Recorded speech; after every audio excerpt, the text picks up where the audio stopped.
Okay, so it's coming together. We've got the shelves up, we've got a couple of lights, and slowly but surely we are putting some things on these shelves. Now, yes, we still haven't talked about any physical figures, which we're going to have to do. So these, I don't know why I decided to do. Anyways, let's get into this because we got more books to talk about.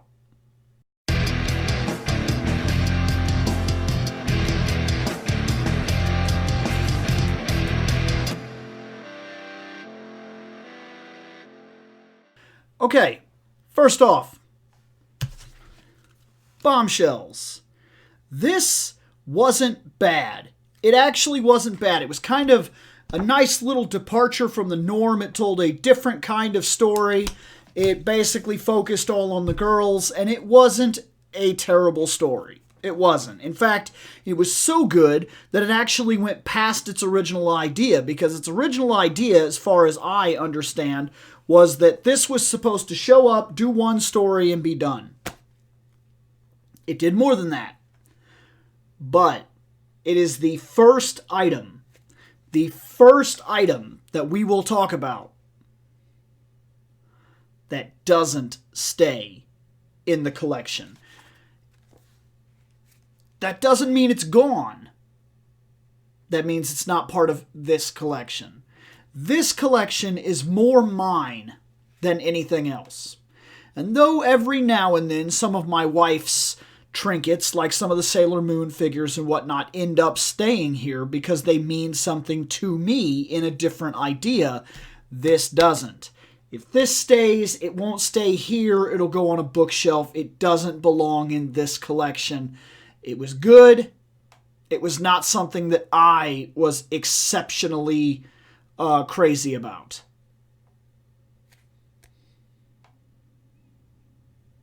Yeah.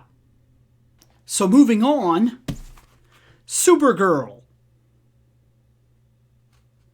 Specifically, Many Happy Returns. This little graphic novel is awesome. This is a story that we are sometimes in need of. See, oftentimes people... How do I put this? There was a difference in the way that we viewed superheroes. See, in the past, superheroes were these mythological, godlike beings that could basically not be defeated, and they were unstoppable powerhouses. Superman could accidentally sneeze galaxies away, and Supergirl was so unreasonably powerful, just like her cousin, that when the new Supergirl was a thing, her power was significantly less. And in this book, some of the heroes that were created, like, we're talking about the time with, like, the death and return of Superman. That's what we're talking about here. So characters like Superboy and whatnot that are in this, that are definitely that guy, he just happens to have taken off his he just happened to take off his leather jacket at that time. That's around the era that this book was done. And all of a sudden, the old original Supergirl basically crash lands back into existence. And it is really cool to see this book play out and see how that character just simply does not work in comics anymore. That it's too powerful, it's too broken, the rules have changed, and we're no longer playing Looney Tunes, so she's literally dangerous. And it's interesting. It's one of those books that caught me by surprise. I just bought it because it was Supergirl, and there wasn't many of these kinds of... I didn't see many of these graphic novels that pertain to Supergirl, and I had no real experience with the white shirt Supergirl. That wasn't a Supergirl that I necessarily understood or spent any real time with, so when I was going back and checking out history, this is one of the things I fell on, and it was uniquely cool. Next, let's talk about Kingdom Come. This is amazing. It is absolutely amazing. It tells the story of aging superheroes like Superman and the people of his era, an old Wonder Woman, an old Superman, an old Flash, an old Green Lantern. Their powers have significantly increased and significantly changed over time, but it's not necessarily about them.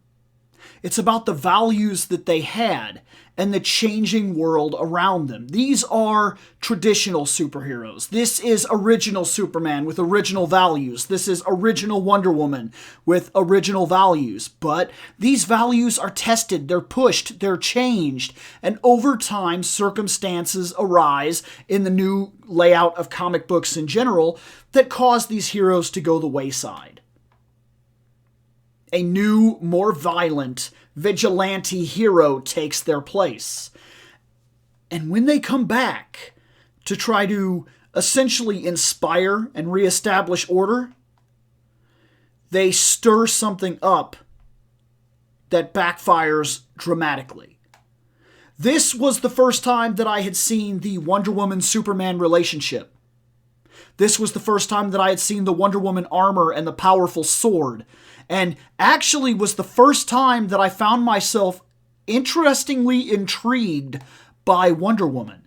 Because all the while I had thought that she was basically like a Superman-esque character, and she's not. She may share some of his values, but she is a warrior. And behind all the pretense of her being trained and always finding a more loving and compassionate situation, moreover than the other heroes do, I truly believe that. I truly believe you read Wonder Woman comics, you're more often to come across scenarios where she will sacrifice what she wants or certain values of hers in order to help and inspire her enemies rather than just defeat them. But when Wonder Woman is pushed, she is a warrior. And that side of her is 100% real, and I seen it in here. And this was also the first time that I saw a Superman, because you got to think of when I came into comics, where I started comic books. This is crazy. My first issue, my first comic book that I ever really owned and understood is a key word, because the first comic books that I ever owned were Conan the Barbarian and Tales from the Crypt. They were all in black and white. Oh, and a couple original Ninja Turtles. And I got them. There was a box that was brought to me that this guy was getting rid of all of his comics, and my mom was like, my kid would like those. And then she brought them over, and I had them. And of course, because I was a child, because I was young, I colored them. And boy, if I could go back in time, I even remember the influence behind it at the time. I remember there was the Dick Tracy thing going on, and I remember there was the first book that I started coloring there was this like guy in a trench coat-esque deal with the hat in the Tales from the Crypt book, and it very much reminded me of that, so I did them all in yellow, and then I went back and started doing the Turtles, and I colored all those books. Never should have done that. But where I started comic books in terms of understanding comics was I got my mom, seeing that I was having a bit of a reading problem, she needed something to get me because we didn't see each other very often, maybe 3 times a year or something like that, and she liked to have something to bring. Well, this one time that she met up with me, she came down to see me for a while, and she brought 6 comic books. 2 of them were Batman, 4 of them were Superman. The first Superman book, comic book, that I ever truly got into was the very first issue where Doomsday punched his way out of the Earth. And she brought me the next issues each time that we met up. And if I read them, and let her know that I'd read them and could read them to her, she would get me more of them. So that's where I started in Superman. My first beginning with seeing Superman was the strongest man in comic books got punched to death. So I didn't think he was that broken. I read this. And holy shit, did my attitude change. I won't tell you any more about this. Only that it was astonishing. It is one of the greatest stories in comic books quite literally ever told. And if you have not read it yet, you should.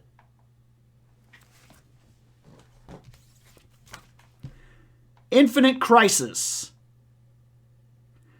I do have Crisis on Infinite Earths, I do have Final Crisis, and I do have Infinite Crisis. And here's Infinite Crisis. And once again, this was one of those books where I started it, and Wonder Woman. It just surprised me, like Batman and Superman are not willing to cross that line, but Wonder Woman, she killed him. If you don't know what I'm talking about, I'm sorry, you have to read it. She killed him. And actually, if you haven't read it,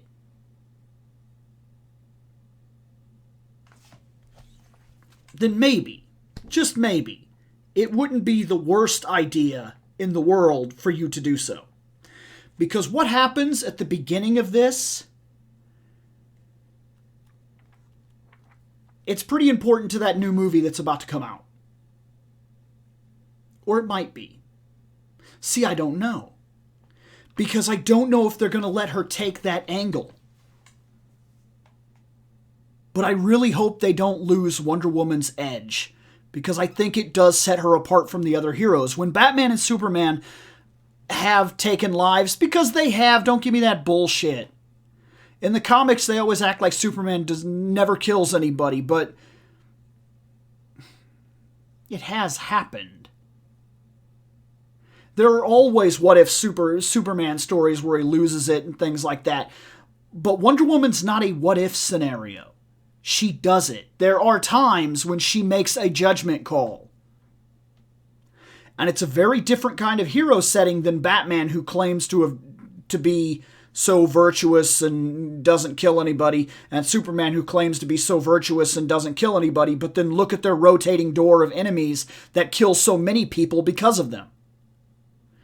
Where Wonder Woman makes a decision that Max Lord, he's dangerous.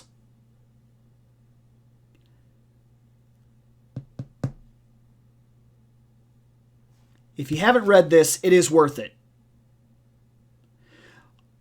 I'm calling out the Wonder Woman part. But I will tell you that this was also where I encountered the Green Lanterns. This was where I made a decision that maybe the Green Lanterns were really cool. And maybe I just didn't realize how cool they were until this book. This more solidified my opinion of Wonder Woman, making her an icon hero that I will not step away from. And it also introduced the Green Lantern Corps, not Green Lantern. This is where I realized that it was a group. And it was awesome. I've heard people say they don't like this. And you're free to like whatever you want. But with the introduction of, at least in terms of my personal preferences, showing me the Green Lantern Corps and really diving into what that was for me, yep. Putting that edge on Wonder Woman and showing me how she stood apart from the rest of the heroes, yep. And Superboy Prime. I already talked about how old heroes don't belong in this new hero world. Holy shit. It stays. Now we have Justice League Volume 5. New 52. We have Justice League Trinity War. New 52. We have Justice League The Grid. New 52. We have Justice League. Throne of Atlantis. New 52. We have Justice League. This is the second volume. I actually don't know what this one's called. The Villain's Journey. New 52. And we have Justice League. War. New 52. I have already argued this, and I will not stand down. You're allowed to like and hate whatever you want. There were things done right in the New 52. And the Justice League made a lot of sense in the New 52. It did. They went out of their way to question certain norms that the Justice League just gets, and there was less fantasy and a little more reality while still keeping the hard fantasy edge. Look, it asks legitimate questions about godlike characters being on our planet. It asks the way that Batman would actually interact with these godlike characters. It asks about whether or not Hal Jordan could stay on our planet when he is literally an intergalactic cop, and the only one, even if it was not given by human authority, he's the only one with any actual law authority to be doing what they're doing. Everybody else on the team's a vigilante. Everybody else on the team is a vigilante. Then there's Wonder Woman, who essentially is a liaison for the Amazons. That is addressed. It is addressed that the government would be keeping tabs on these guys, that the government wants to know, what exactly are you doing over there, Justice League? It is addressed that sometimes in their wake of battle, people suffer. It is addressed that they have a king, and that when his power is in question, it does lead to troubles for not just the world, for not just the League, but the world in general. It does question the idea of Superman and Wonder Woman being a couple. It does play with different aspects of intergalactic notice. It does play with the repercussions of sending Darkseid away the way we did. And it did create, this is the book right here that pretty much began the rise of what would be Jessica Cruz. And I don't give a shit. That character is greatness. So yes, I have all this New 52 Justice League. And all of it stays in the collection and goes down there because this was good. There are certain things that the New 52 did right. And you can love it or hate it. You can disagree with me all that you want. There are things that we simply will not line up with here. We won't. There are things that I like, things that speak to me. There are things that you like and things that speak to you, and they will not be the same thing. I like Charizard. I don't think that he's overrated. I think that his design is iconic, and that's why so many people love him.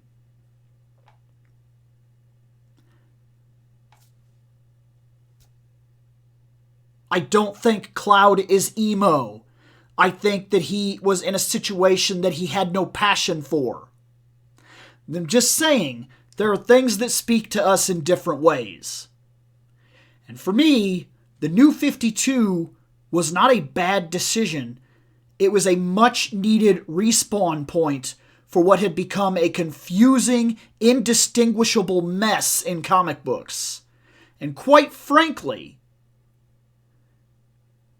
there's argument that we may need it again.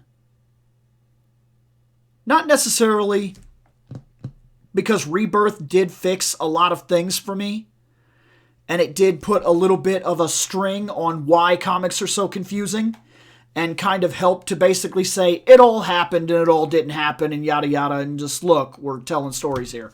And I get that. But I liked the New 52. I liked Marvel Ultimate. I like these reboot points. I like these retellings. I don't think they're bad. I think sometimes they're uniquely necessary because you're talking about characters that were created in the fucking 30s, 40s, 50s, and 60s. And sometimes their stories no longer make sense. They don't. But I think that's enough. We have now added these to the collection. And we've removed 2 items from the collection.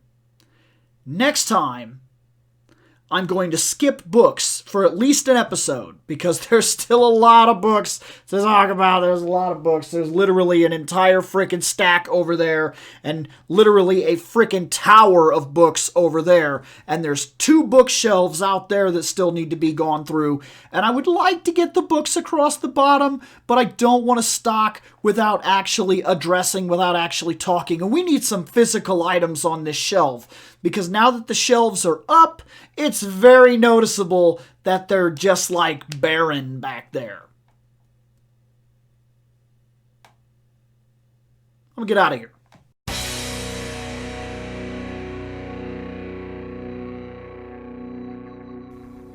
I have spoken. Take what you will from it.